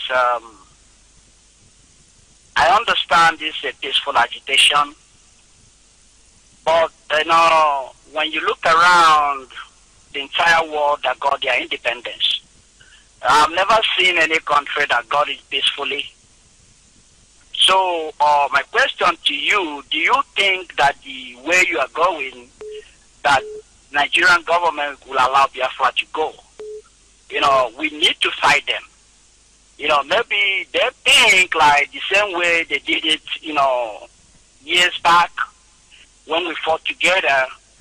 They never realized that the world has changed. It's a digital age. We need to fight them and take this by force. America fought, they got their independence. France, some other countries in the whole world. So my question is, do you think the path we are going is the best to get it done? Thank you, sir. Thank you very much. It is, for now, the best, and I will tell you why. I want you to look at the thinking of our people, because we are Republicans. All these years, what we've been trying to do is to carry our people along as we proceed. If we prematurely go into a war without carrying our people along, the number of traitors and saboteurs we have within us will make our success almost impossible. We can never win. Look at what is happening today. Nigeria is very rich, supported and backed by a superpower, by a world power, not superpower, by a world power in Britain. They are also supported by Saudi Arabia. You must understand that these countries wield enormous influence around the world. Starting a war is not the issue. We definitely can. What we need to concern ourselves with is, can we sustain it, and then for how long? That is the problem. Any day we succeed in carrying our people along, everybody together, aboard this very train, then it becomes inevitable, our exit from the zoo called Nigeria. We want to remain peaceful because we can accomplish it peacefully. But we also know that we have the option to defend ourselves should they come to attack us en masse, which we know might happen. When that happens, then we will have every justification to seek our separation by force, but we must get everything in place, or else they will hand over our land to the Fulani Caliphate. We have too many saboteurs in our midst. Most of your political leaders are traitors. Ohaneze itself is treachery defined. It is a machine designed to subvert the interests of our people. Forever and ever. They will never change. So these are the issues that you must consider. You know that our people, by virtue of their Republican disposition and mindset, you must consult them extensively. Before we go to war, we will get their mandate and they'll give it to us. Should this current unbearable situation in Nigeria continue? You must give them that benefit. They are taking stock of what is happening. And very soon, I assure you, that we will be free. I don't want us to come here and tell the whole world our strategy or how we intend to go about it. But be rest assured that what we are doing is working. That I can assure you. And thank you very much for calling. Some people ask questions via my Facebook page, which Amakeku kindly forwarded to me. This is from Prince Ebuka Maxwell Okwaraji, who said, would an independent state of Biafra recognize Jerusalem as the capital of Israel? Of course, yes. That is number one. Jerusalem, because every country in the world has the right to decide where their capital should be. Therefore, the state of Israel has every right in the world to decide where to set their capital. They have chosen the very holy city of Jerusalem, and we Biafrans are in complete and in total support of it. In support of it, completely and totally. And in the future, we will look to cite our liaison office in Jerusalem, if resources permitting us, of course, because we have quite a lot to do. Can I also have a look at the other questions as well that came via Facebook to see? Somebody asked a question here. His name is Owe Keme Brady Kumo. I'm sure I got it right. He said, I have a few questions. What is the proposed constitution of our upcoming United States of Biafra? Can we get a draft copy of it in the public domain now? That would be necessary for our campaigns towards the pending globally accepted Biafra referendum. Very nice question. As some kind of an overview, Biafra will run a very unique political system designed to cater for the needs of our people. We are going to have nation states. We will have an Igbo nation within Biafra. We will have an Efik nation within Biafra. We will have an Anang nation within Biafra, if they so choose. We will also have a Jaw nation within Biafra. We will have Isoko nation within Biafra. We will have Idoma nation within Biafra. We will have a Gala nation within Biafra. Listen to this. They will all be autonomous. Each nation state will control the resources in their own land. The only thing that will bind us together will be a common defense policy, common economic policy, common policy in health and in education. And the rest, let people develop according to the pace that they wish, or they have decided amongst themselves to go by. Laws will be done in local languages. Igbo Parliament will make laws in Igbo language. Ijaw Parliament will make laws in Ijaw language. The same thing applies to Ibibio. So that when people are lying to us, we will know.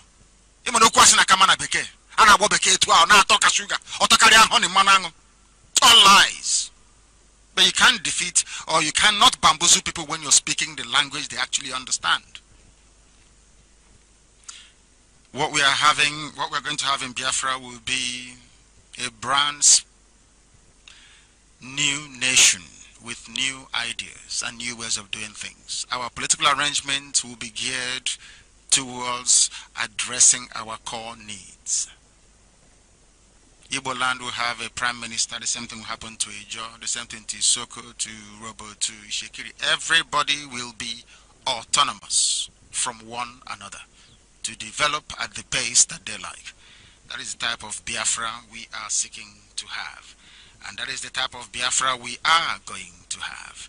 There was another question earlier from He says his name is Kene Obiano. He said, my question is this: after the election boycott, another president emerges or Jibril gets a second term, can it be said that IPOB has been defeated?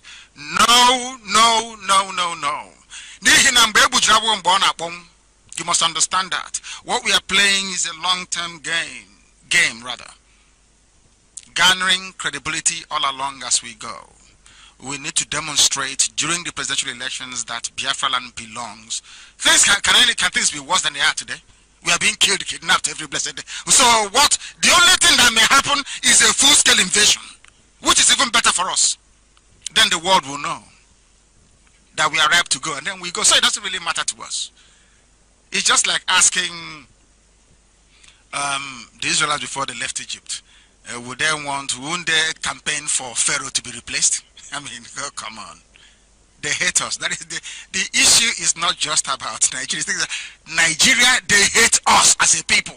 They don't like your guts. The sooner you realize this, the better for you. I'm sure there was a time when it used to be a birthright of our people to either get the VP or the president of the Senate or something like that. But now you're even begging for vice. You're now begging for deputy president of the Senate. They won't even give it to you. So you must understand that we are playing a long-term game. It's not you boycott today, you get everything you want today. It just does not happen like that. I want more questions, please, from Facebook. If you go to, and I also want my deputy chairman to please channel all the questions coming to me, because not when I turn my back, because they know I cannot come on my page all the time. People ask silly questions. I want you to call or send your questions. The most difficult, the most ridiculous, the most perverse. And I will answer all of them. That is why I'm here, waiting. I want to address all your questions, one after the other. I don't care or mind what it's all about.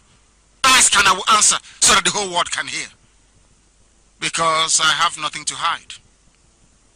Any calls anywhere on the phone, on Skype, please, if you may. On the phone, please, yes. Go ahead. The caller on the phone, can you hear me? Good evening, my brother. Good evening. Mazi Nnamdi, my leader, good evening. Good evening to you. The prophet of our time. The preacher of our time. The pastor of our time. My name is Philip Oko. I hail from Ilechiawa, residing in Aba. Member, secretary, Aba South Mobilization Team. My director, I want to ask you a question because he said that we should ask questions, you will answer it. Any question at all, I'll answer it. Yes. My director, my question goes like this. I do listen to Radio Biafra via satellite.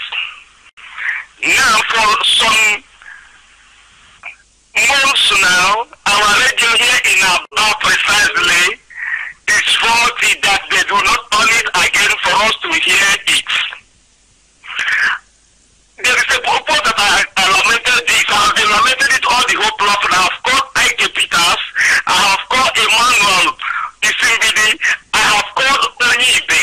I have called Ike Ikechukwu. Over this issue, more especially in Aba, I want to ask, is it an algorithm? Let me not go to much terms. Is it the process, more especially here in Aba, that our radio will be only on 5 o'clock a.m. in the morning and 7 o'clock p.m. And Onyibe is on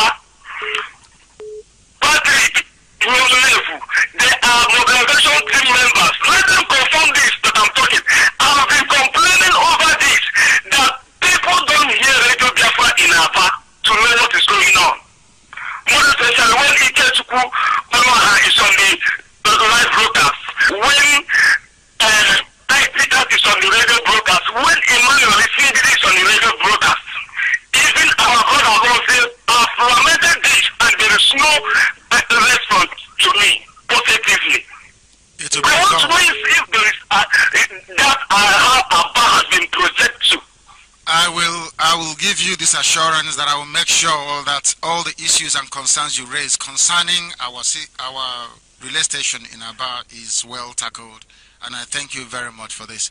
Our people are working very hard, and they must tackle these issues. On Bo and Aba, I want the radio to be on 24/7, but remember you have to buy the fuel for the generator. That's all. If we are interested in doing it, then that is what has to be done. And I thank you very, very much. Let me take a few questions from those writing on my Facebook page.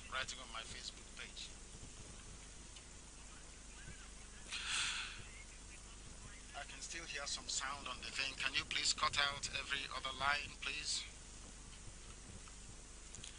This is from Ifani Confidence. Nevis Elu, I think, is writing on my page. He says here, Mazi Nnamdi, beginning of the year, you say you surely get the referendum this year. What actions would be taken to make sure this happens? The preparedness of our people will be tested during the presidential elections to make sure if we are ready or not. We go with what the people want us to do. As I said before, we must always be mindful that our people, we are not Fulani people, neither are we Yorubas that run a monarchical system. We are Republicans by nature. We must carry everybody along. Evangelism is ongoing, and at the right time we will announce it. You can just take from what happened to us this evening before we started. I think we came on air round about, say, 20 past 7 Israeli time this evening. Why did that happen? Because our lines are being jammed. We have enemies who are very wealthy, very influential, very formidable. You must understand that at all times. So we make one step and they counter us from everywhere. We try to look for a way out. If not for the determination, in fact, let me just say this. If not that Elohim is with us, we would not have gotten this far by now. And to make matters worse, all your politicians, no, I wouldn't say, I mean, a few of them are reasonable. Most of the politicians are working for Fulani people to subvert Biafra. The governors especially, and Ohaneze. The Nigerian government. Some people with what I call misguided interest in Britain, because by the time I get to Britain and explain to them what they stand to gain from Biafra, they will see that their dealings with Fulani people are basically a waste of time and opportunity. You must understand what we are facing. We are taking it one step at a time. Understand this very well. We cannot be stampeded, but I can assure you that we are doing all we can, evangelizing and spreading the message so we can conduct our referendum this year. Please understand that. And I thank you for your question. This is from Raphael Oscar in here. He said, I'm a Biafran. First of all, I'm very blessed to see the message that's been written in the Bible, not what people call Christ. My question is, after boycotting the presidential elections, what is our faith and next step? That's my question. Our next step is that we will continue. I wouldn't say depending, because I know that the compliance will be nearly 100%. After the boycott of the elections, it sends a very clear message to the whole world, because all international observers will be there to see for themselves. And as I said earlier during my address, should they decide to meet us on our terms, so to speak, regarding all the conditions we've given to them, remember the elections will be, the boycott will be called off. If they meet our demands, we will call off the boycott. That's what we're doing. But if they refuse to meet our demands, then, of course, the boycott will go ahead. And when it does, it will confirm one thing to the whole world, that IPOB is in charge of our land. And secondly, that our people are united in their demand for freedom. That conveys a very strong message to the international community, and one which we will seek to exploit in every way that we can. It's not everything that I'm at liberty to tell you live on air. As I said earlier, our enemies are numerous, and they try to counter each and every step that we take. What else is here? Eke George, how are we going to deal with saboteurs amongst us? We shall deal with them the way that people deal with saboteurs everywhere around the world. We pray that some of them repent. If they don't, of course, we know what the consequences will be. If the zoo refuses to give us referendum, are we going to keep asking them till when? Of course, I understand. Me too, I'm a bit impatient and want Biafra to be here by tomorrow, and we're doing everything we can to ensure that that happens. What we are going to do is that we will conduct our own referendum. We've said it many times. If they refuse to give us one, we will conduct one ourselves.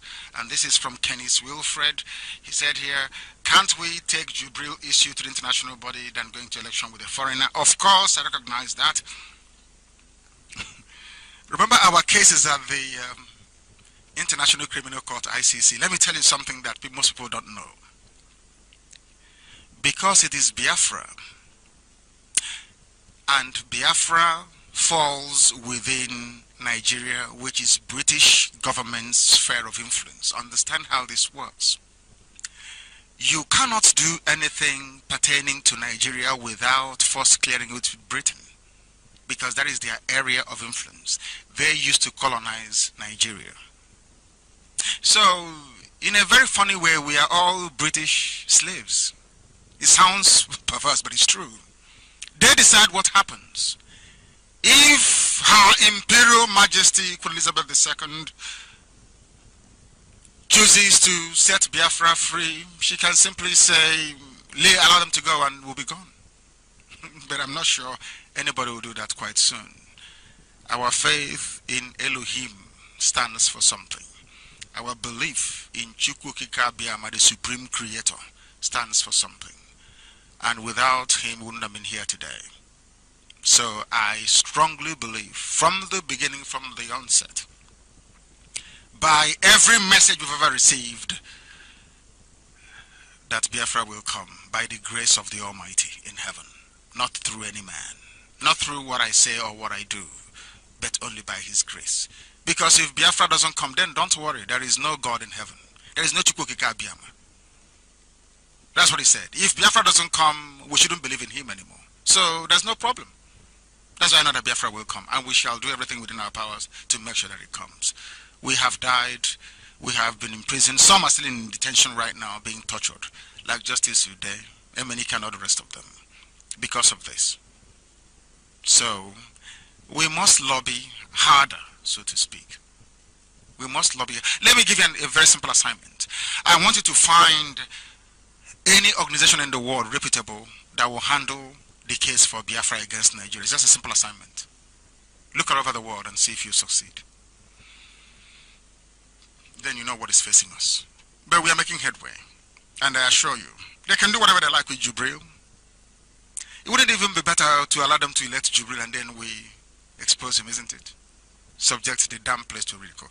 What we are trying to do, believe you me, is very difficult. Because of that Big Daddy Britain is there, is what they decide that happens. But we are doing the best we can under the circumstance. This is Inhane too. He said, sir, you need a spiritual helper like Aaron is to Moses. I have Uchemefo. Uchemefo is also spiritual, I can assure you.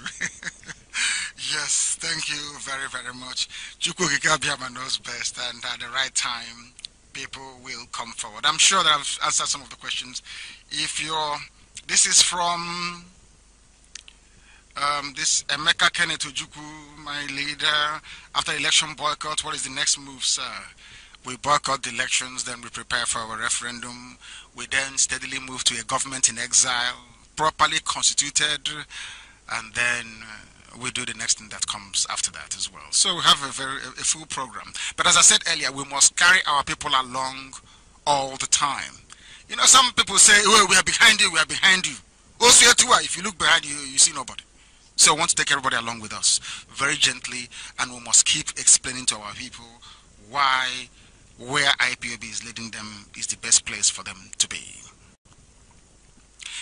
What plans do you have? This is from IK, just IK. Say, what plans do you have? This is also on Facebook. What plans do you have in a way of preventing people from... No, we don't prevent anybody from voting. No, not at all.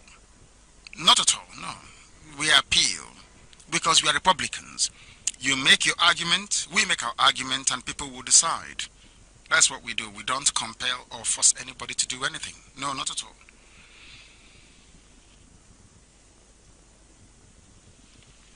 This is from Michael Achibong Eta. I am an Efik. from Ekpene Esuk, a city in Calabar, Cross River State. I'm an IPOB member in Iguacha province. I have gone through the details of the suffering in my fatherland, Biafra, and I strongly support the election boycott and the emergence of Biafra as a nation. But my question is this: how long will it take again for us to get our Biafra? Because I'm ready to fight to the death in order to bring Biafra, if it comes to that. Thank you very much, Michael Achibong Eta. He mentioned his name is local government. Maybe to tell Yoruba journalists that Cross River is Biafra. Forget all the nonsense you read in the papers. It doesn't work. On the ground is IPOB everywhere, and they know it. Biafra will come, and we are doing all we can, doing the best we can to make sure that Biafra comes. When you go into a war, you cannot predict when it's going to end. Ours is like a war of attrition at that. And we have very formidable adversaries. And we keep praying and working very hard. Not just prayers, we work very hard as well to ensure that this comes to an end as quickly as possible, that Biafra may stand as an independent nation. And as you pointed out, excuse me, you're from Efik. Then you should prepare to serve in the parliament for Efik people. Because Efik will have their own flag, the same way that Igbos will have their own flag, and the Ijaw people will have our overall Biafran flag, but every nation will also have their own flag. Because, believe you me, after what happened in the zoo, Nigeria, running a unitary system is the worst thing you can ever do to a people. Allow people to be free. And that is what Biafra is going to be all about. Do we have any more questions anywhere? Any more questions anywhere? Let's take a call from either Skype or from the...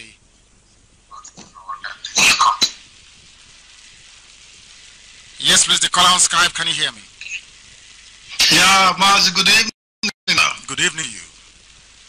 Yeah, my name is Ikem Patrick Dike, and I'm calling from Italy. From Italy. Thank you very much. Please go ahead. Yes. And I'm a member of IPOB proudly. The principal officer here. In fact, IPOB Italy want to welcome you back officially on Radio Biafra. It's been a long time. We missed you. We never had such an opportunity to interact with you for a very, very long time. That is true. On behalf of IPOB Italy, we want to say welcome and thank you for giving us the privilege to speak to you once again after a long time of all the ordeals you've gone through, from your detention and your victory over the zoo and their forces and the army. You have proved beyond words that you were a man of integrity. The real man of integrity, not the one that propagates integrity just on the faces of newspaper and for political purpose. You have proven beyond words that you are a man of integrity. At a point where some of us lost hope and strength, you gave us the hope back again. Mazi, we here in Italy have been very, very formidable. We have a very strong household here in Italy. Thanks to our national coordinator, who have also remained resolute and defiant against saboteurs also in our midst. We want to say we've been very, very, very, very, very active, and we'll continue to do what is needful for us to restore our lovely nation, Biafra. Thank you very much. Mazi, there is nothing much to be said. You've said it all. Anybody who says they have not heard about IPOB and about Biafra around the world, they are only deceiving themselves. All the governments around the world knows about our struggle. As a result of your, ability to bring to light the reality that Biafra can never be forgotten. At a time when you were arrested, it gave the Biafran people the opportunity to show the world that we actually exist. Your arrest and detention gave the opportunity for the world to know that there are people who've been underground, who have been, going through different kind of difficulties, Your arrest made us, we marched all over Europe. We marched thank you very much. There is something, thank you very much. There is something that I want to point out following what you're just saying. Because I remember there was a time that the late Buhari and Jubril, Yemi Osibanjo in particular, contemplated engaging IPOB and having a discussion with me. I want our people to listen to this very carefully. It was the same Igbo politicians who met in Abuja, Lagos and Enugu and decided that Osibanjo cannot engage me. Do you know what one of them said? He said, Nnamdi Kanu became he said, Nnamdi Kanu is a nobody. He only became popular. He only became popular because Buhari arrested him. Do you see the way they reason? Do you see their mind? Do you see the way they think? That is what they're gossiping behind our backs. Oh, Nnamdi Kanu only became popular because of Buhari. And I sat back and I thought to myself, but you said you are all intelligent people. Many people are being arrested every blessed day all over the zoo. Why are they not popular? People are being detained. Why are they not popular? They forgot one very essential ingredient. That I am who I am because of IPOB and the grace of Chukwukika Biama. That without IPOB, I am nothing. It was the grace of Elohim and IPOB that I served that made me who I am, not my arrest by Buhari. But they keep lying to themselves all the time. But I'm sure in the fullness of time they will realize their folly and who knows, be able to acquire some common sense. After all, do we have any more questions, please? Yes. Do we have people, callers? Please take it. You look very tired. Are you tired? Because he was looking a bit tired. Maybe I need to let him go. We are here in Israel. This is Radio Biafra, a live interactive session. There was actually I've been sent a couple of questions from people all over the world via my Facebook page. This one reached on to me. Good evening, sir. I really appreciate your effort.